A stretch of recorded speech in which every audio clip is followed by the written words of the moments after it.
Iniciando as análises para comigo Eduardo, vou analisar as principais notícias para mim nos principais sites do Brasil. Vamos começar a análise de hoje falando sobre a vitória do Flamengo sobre o Madureira.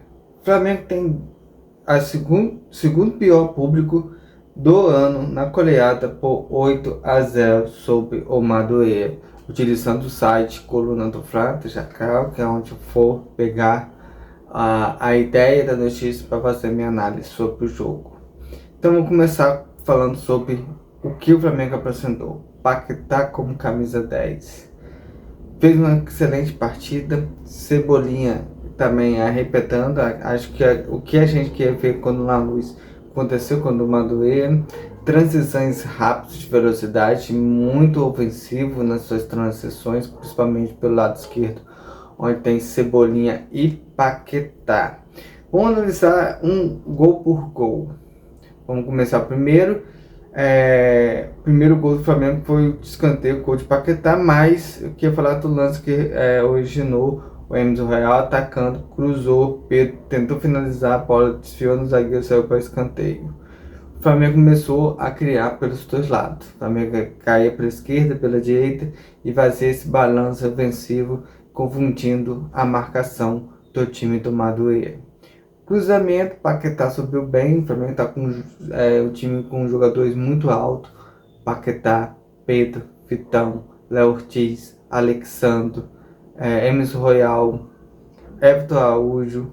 Acho que o baixinho que tinha ali só é o Cebolinha, De La Cruz e o Carrascal também é alto também. Então é um time bem alto ofensivamente. Então o Paquetá fez o gol. Teve um gol anulado com uma jogada que é o que eu sonhava ver no Flamengo. Toque do Cebolinha na linha de fundo bem aberto, chamando o marcador para um contra um. Deu um passo para o Paquetá, que de primeiro já viu o Pedro, que deu o toque, tocou de primeiro para o Pedro, Pedro de primeiro tocou o Paquetá, só que a movimentação fez com que o Paquetá estivesse pedindo nesse lance. Mas é o tipo de movimentação que o Flamengo quer, que o torcedor quer ver. Toque de bola rápido, jogadores sabendo onde está um ou outro. Mas essa parceria entre Paquetá e Pedro deu muito certo. Mas e o Arrascaeta? Eu fiquei me perguntando sobre isso também. Pode jogar ali aperto pelo lado esquerdo ali onde joga o Arrascaeta ou fazer a função que joga o Carrascal ali. Acho que o Arrascaeta já fez essa função no Cruzeiro, jogando mais aberto. Claro que está com a idade avançada, por isso que é importante esse rodízio, mas tem que tentar também achar o diferente do Flamengo, fazer a mesma coisa sempre, cair na mesma marcação. Claro que o Paquetá pode jogar como, está mostrando que pode jogar como primeiro volante, como segundo volante, quer dizer, que já atuou um pouquinho pelo lado direito ali como ponta direita. Já jogou no determinado jogo como centroavante e ontem foi a vez de jogar como 10, falta ainda testar ele na ponta esquerda, mas é um jogador que veio para isso. Para mim, acho que o Paquetá veio para fazer isso mesmo, ser coringa, jogar em todas as posições, tem qualidade para isso, tem futebol para isso.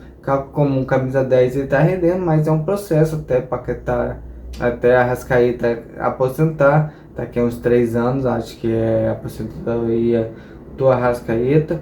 O Paquetá fim tomando essa posição do Arrascaeta, algo natural, aconteceu com o Bruno Henrique, aconteceu com o Gabigol, o jogador foi jogando, foi aos poucos entrando, o pessoal vendo o rendimento maior dele naquela posição, o outro já não apresentava tanta potencial assim, aos poucos foi tomando a posição. Eu acho que é o processo que tem que acontecer naturalmente. No terceiro gol do Flamengo, jogada de contra-ataque, que eu não via muito tempo do Flamengo, Cebolinha pega a bola ali pela ponta, lança Paquetá em velocidade, e é o que eu faço, chegar ali na linha de fundo, você cruza, vai acontecer isso, o zagueiro pode colocar a bola pro gol, e foi o que aconteceu. Cruzou, o zagueiro tentou cortar, pegou errado, a bola entrou. Então a importância de chegar na linha de fundo e cruzar pro meio da área, acontece isso. Possibilidade te fazer gol. Esse foi o terceiro. O quarto do Pedro fez. Tô tentando lembrar a jogada, foi muitos gols. Terceiro, acho que o quarto foi. Pedro tem um toque na saída do goleiro, né? Acho que foi esse lance. O Royal apresentando. Não, o quarto gol foi o lançamento fitinho para ponta direita para a entrada do Emerson Royal, que tem um toque para trás e Pedro completou.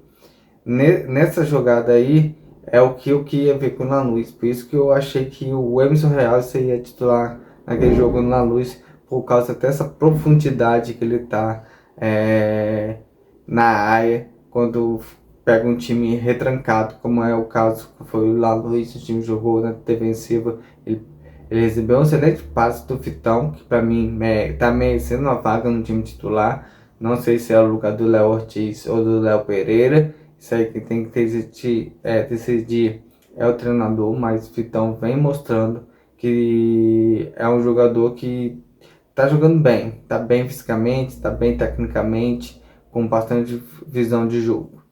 Tem um excelente passe, é aquilo que eu falei, é que eu penso também. Jogar todo construído pro lado esquerdo não deu certo, rola pro zagueiro, pro volante, e já olha na ponta direita o lateral avançando. Às vezes é o Varela que fica muito aberto na linha de fundo, que pode pegar essa bola e cruzar, ou a infiltração do lateral, que foi o caso do Emerson Royal, entrou muito bem, ajeitou a bola o Pedro vir. Pedro fez aqui papel de novo, de colocar a bola pro fundo da rede.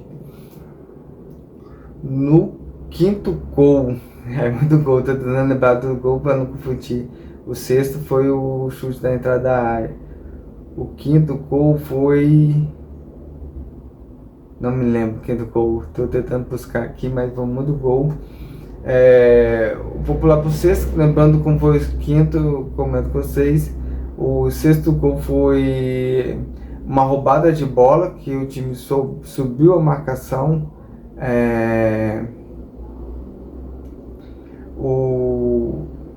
Ao subir a marcação, o Everton Araújo, para mim, tem que ser titular. Ele é porque nesse início de ano, lá na frente de Jorginho, pode vir quem é a posição, ou pode ter lá coisa quem é a posição do Everton Araújo, mas nesse princípio de jogo, eu acho que Everton Araújo está sendo muito importante.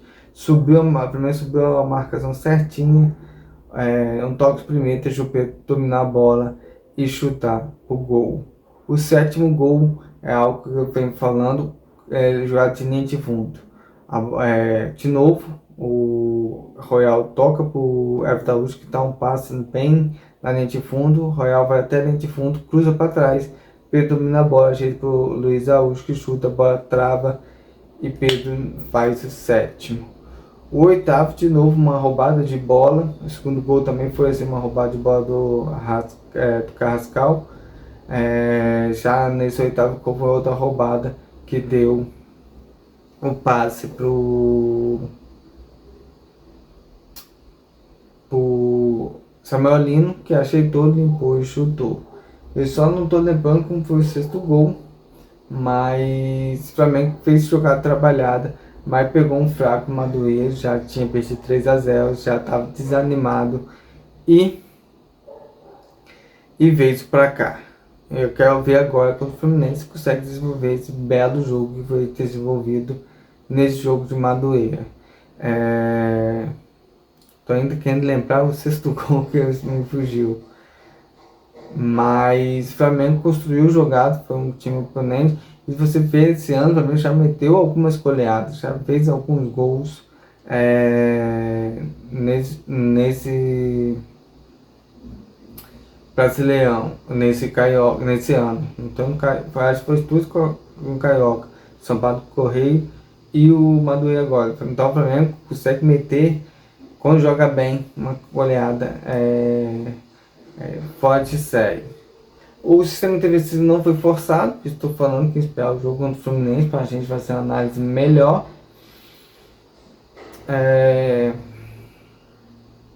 mas o Flamengo jogou muito bem e o Paquetá foi destaque do jogo, camisa 10.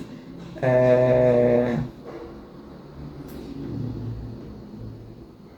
E o Pedro fez 4 gols nesse jogo.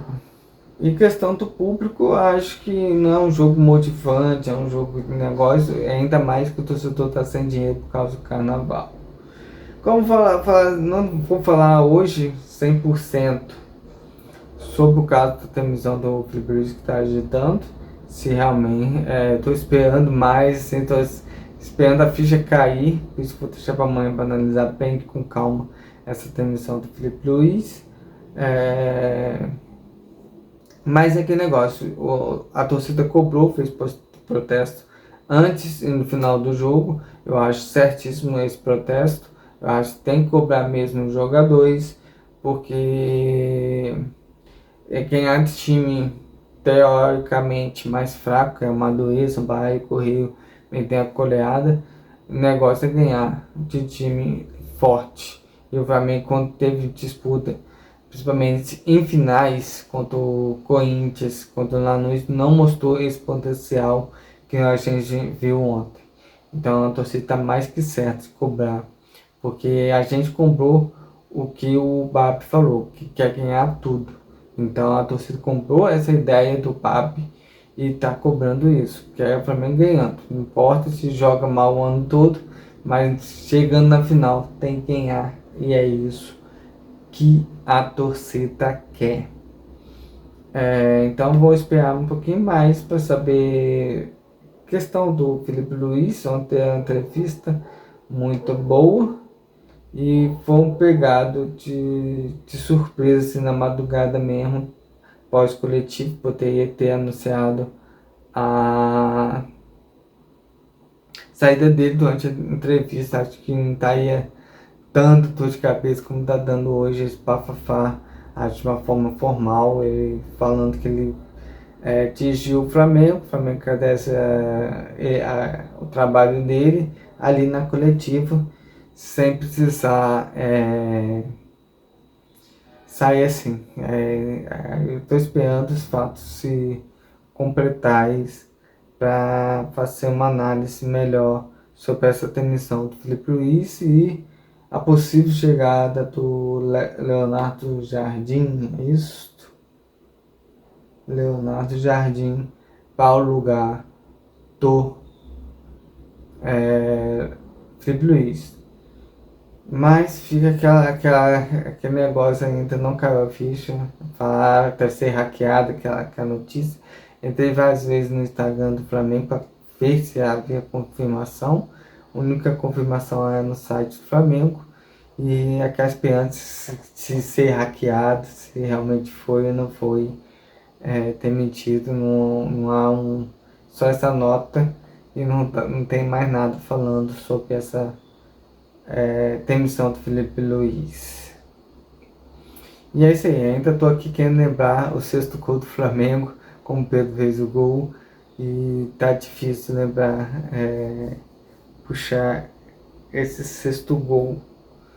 Primeiro gol foi de Paquetá, no escanteio, segundo no contra-ataque fez o gol, no terceiro o gol contra, no quarto o Emerson Real ajeitou para o Pedro fazer o gol.